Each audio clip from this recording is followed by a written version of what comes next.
Jusqu'à quand les motocyclistes, les Wewa de Kinshasa continueront-ils à se faire justice?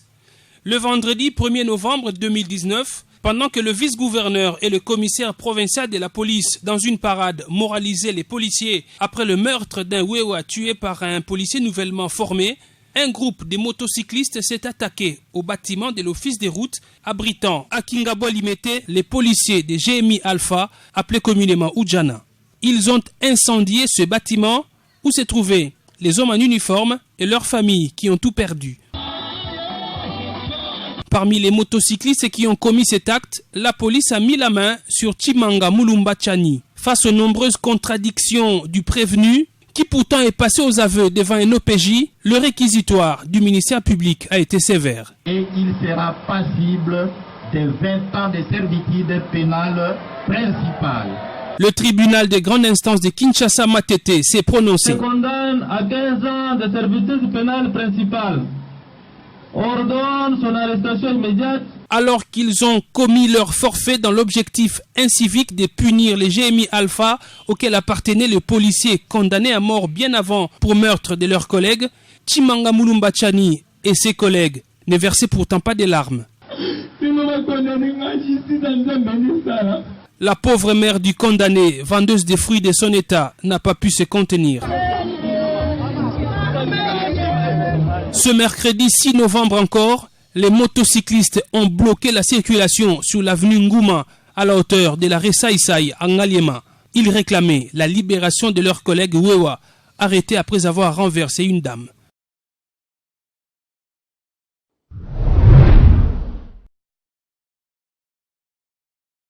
C'est caché derrière les concepts d'exercice démocratique pour régler des comptes personnels et politiques. C'est ce qui est visiblement constaté dans l'agir du député Sindani Donald du parti ACT, membre du regroupement AA-A à l'endroit de Robert Dinsodi, ministre provincial de finances de la province de Kwilu, alors que tous deux issus du même regroupement précité.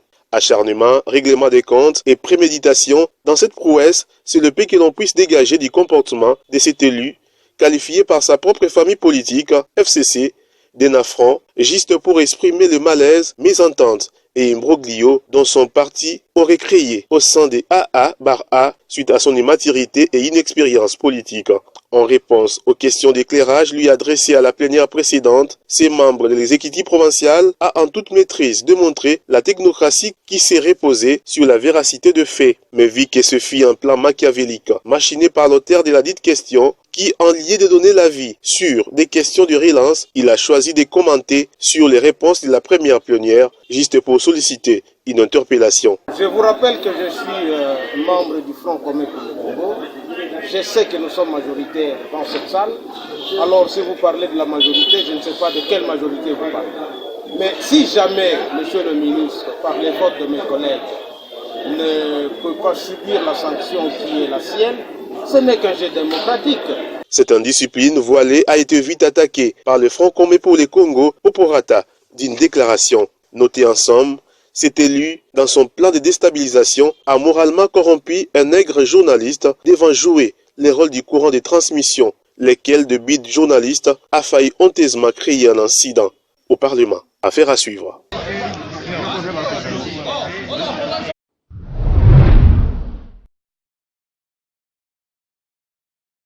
Abattu par le fouet d'une aisance d'expression et d'une intelligence incomparable de l'honorable Donald Sindani, qui a écrasé les réactions mensongères du ministre provincial de finances du Kwilu, Robert Dinsodi, rempli de plusieurs irrégularités, alors fruit d'une commission spéciale de plus de 100 experts de finances publiques, a humilié le patron des finances du Kwilu, qui n'a pas hésité à verser ses larmes suite à son incompétence notoire, en passant aux aveux de son escroquerie fiscale, en faisant payer la population kwiloise des taxes sans base légale, voire même en nommant des agents à la DGREC sans arrêter. Comme le dit ici l'honorable Sindani. Je vais poser la question sur les taux appliqués en ce qui concerne l'impôt sur les véhicules.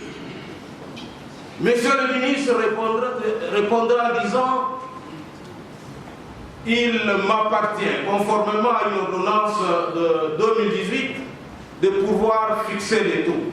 Mais vous fixez les taux d'un impôt qui n'existe pas. votre arrêté que vous n'avez pas déposé au bureau se réfère à quel été pour fixer les taux. J'y reviendrai. Donc, je constate en ce qui concerne la première préoccupation que le ministre et son gouvernement naviguent à vue. Ils n'ont pas de texte sur les impôts. Or, on ne peut pas avoir un impôt sans texte.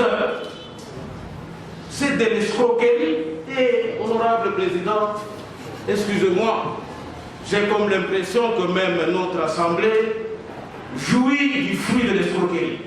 Et ceci doit prendre fin. À la suite de vos propres propos, j'ai réalisé que vous avez menti à l'Assemblée parce que vous avez parlé des assignations plus tard. Et vous avez même donné les taux d'exécution, jusqu'à dire, je crois, 103% de quelles assignations que vous avez trouvées où? Trop épuisé par cette leçon, trop intellectuelle de l'honorable Donald Sindani, que le ministre provincial de finances du Kwilu pense magique. L'Argentin Kwilois pleura dans la salle de plénière. Ainsi, Robert Dinsodi, furieux pour avoir été trompé par sa commission spéciale d'experts, va se transformer en ministre boxeur des journalistes avec le membre de sa famille, accompagné du protocole diabétique et surtout soulard et fumeur. Non. Panda, de Goffel, laisse tomber. Moi, je menace le ministre.